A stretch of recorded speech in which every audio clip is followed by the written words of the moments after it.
They called her Gloriana, the Virgin Queen, the jewel of England's golden age. But behind the shimmering pearls and the silken gowns lay a reality far less radiant, a body that reeked of rot, teeth blackened with decay, and chambers so foul they could make courtiers faint. The splendor of her reign masked a stench no perfume could hide. Before we step into this grim, gilded world, make sure to like, subscribe, and turn on notifications, because tonight, we peel back the velvet curtain on the putrid secrets of England's most celebrated monarch. Imagine a queen whose very presence commanded silence, yet whose scent arrived long before she did. Elizabeth I, radiant beneath her powdered face, carried within her a private battle between beauty and decay. Beneath layers of lead-based makeup, her skin festered. Her mouth, once described as sweet and fair, became a ruin of blackened stumps.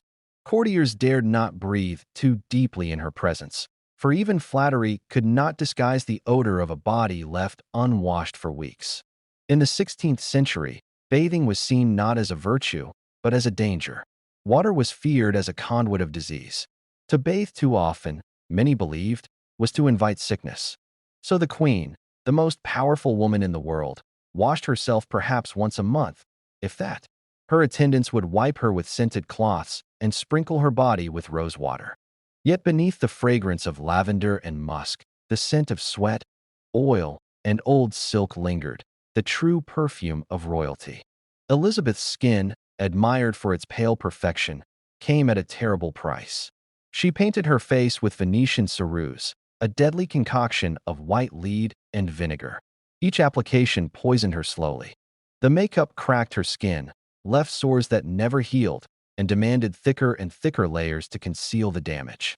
Her face became a mask, her beauty both her weapon and her prison. Courtiers whispered that even when the paint melted, she refused to be seen without it. Behind palace walls, her attendants worked endlessly to maintain the illusion. They scrubbed her linen gowns with vinegar, burned herbs to sweeten the air, and scattered petals across her chambers. But no matter how they tried, the smell of the queen, of lead, perfume, and human decay, lingered. It clung to the tapestries, soaked into the velvet, and haunted every corner of her court.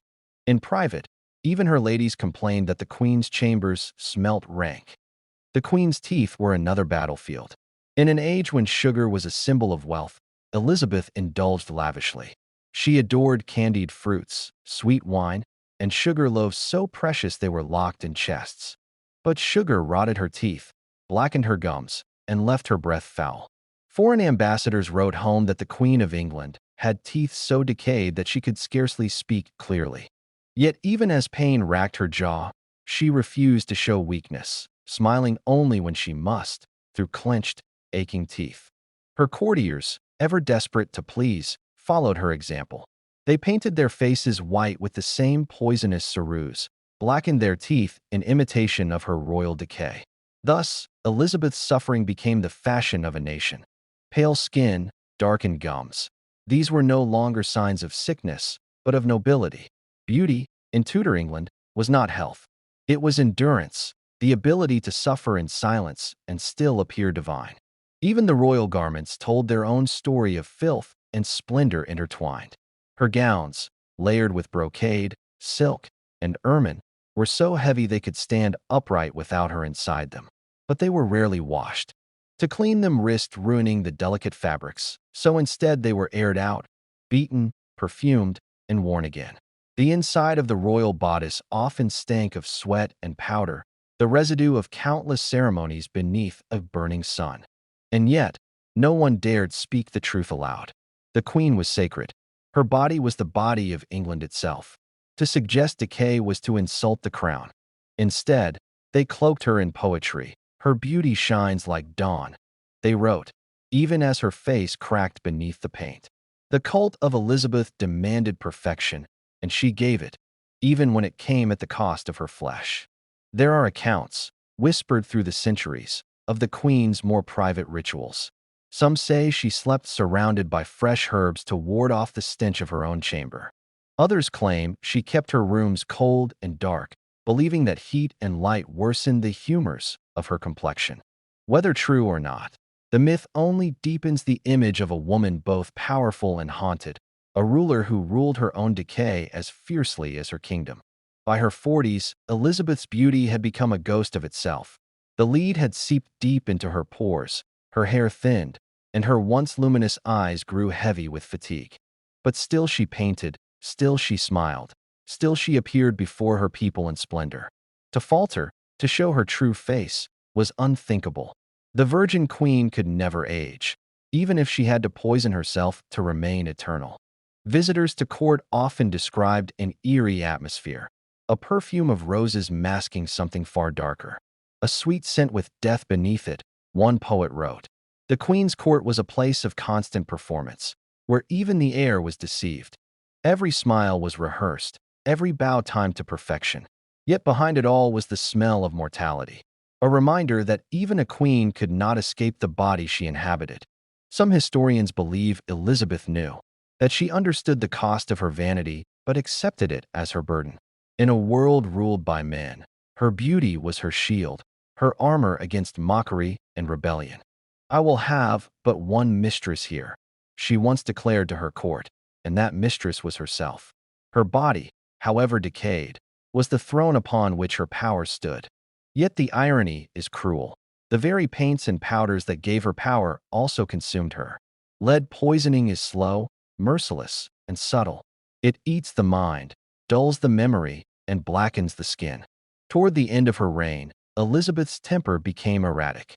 She snapped at her servants, flew into rages, and wept alone in her chamber. Some blamed grief, others age.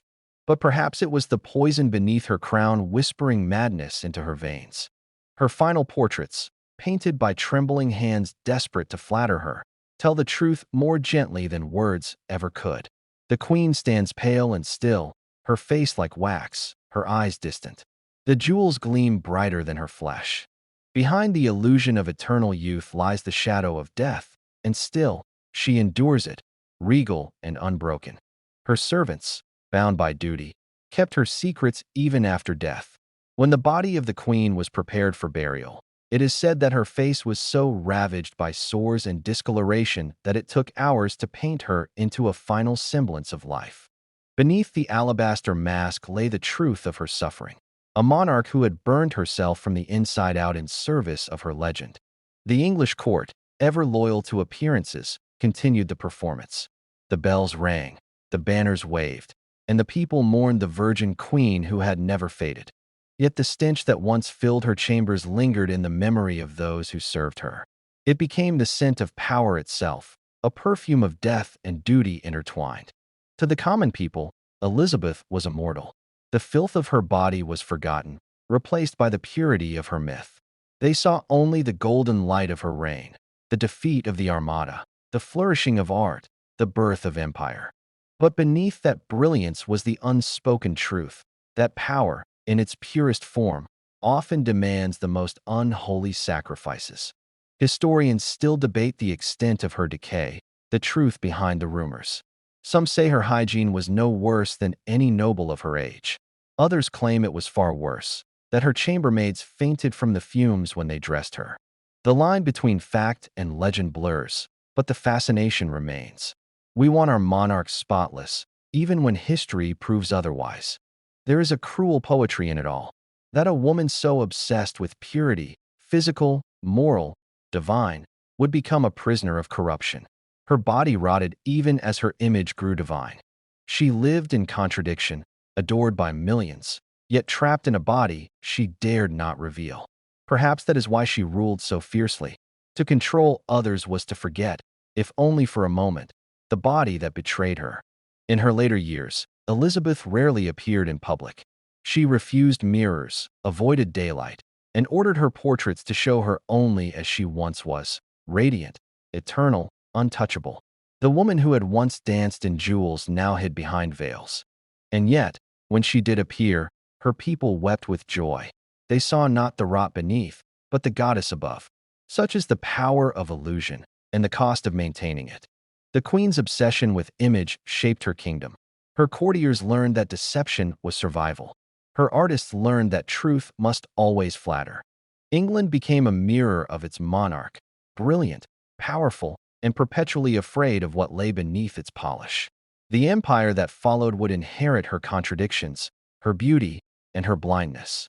Beneath the layers of filth and artifice, there was still a woman.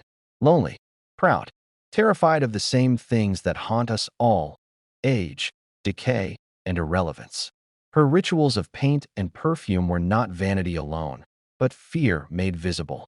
Every morning, when she faced the mirror, she faced her own mortality and refused to surrender. As death crept closer, she grew quiet. She dismissed her ladies, spoke less, and stared for hours at the floor. "I am tired of life," she murmured once, "and of myself." Those who saw her in those final days said she seemed both spectral and immense, a ghost of England, already halfway gone. When she died in 1603, they found her still dressed in finery, jewels cold against her waxen skin. The smell in the chamber was overpowering, but no one spoke of it. They bowed, they wept, and they carried her through London as if she were an angel.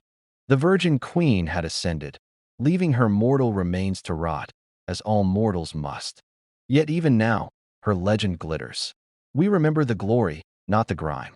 The pageantry, not the poison. History prefers its queens perfect, its empires pure. But truth is rarely so kind. The same woman who built the myth of England also embodied its decay. That paradox is what makes her unforgettable. If there is a moral in her stench and splendor, it is this: greatness is never clean. Power stains, beauty consumes, and every crown rests upon a skull. The Virgin Queen ruled through illusion, and perhaps, in the end, it was illusion that ruled her. As centuries pass, her image softens. The rot fades, the paint remains. But if we look closely, if we dare to smell beneath the roses, we can still sense the woman she was. Fragile, fierce, flawed. A queen who ruled an empire and could not master her own reflection. So the next time we admire her portraits, those luminous eyes, that unblemished face, remember the truth beneath the pigment. Remember the cost of her glory. For behind every monarch's legend lies a body, and behind every perfume, a stench. The Virgin Queen is gone, but her scent lingers in the corridors of history, a reminder that even the divine can decay. If you were haunted by her story, like, subscribe, and join us again for the next descent into the forgotten, the human, and the horrific corners of history.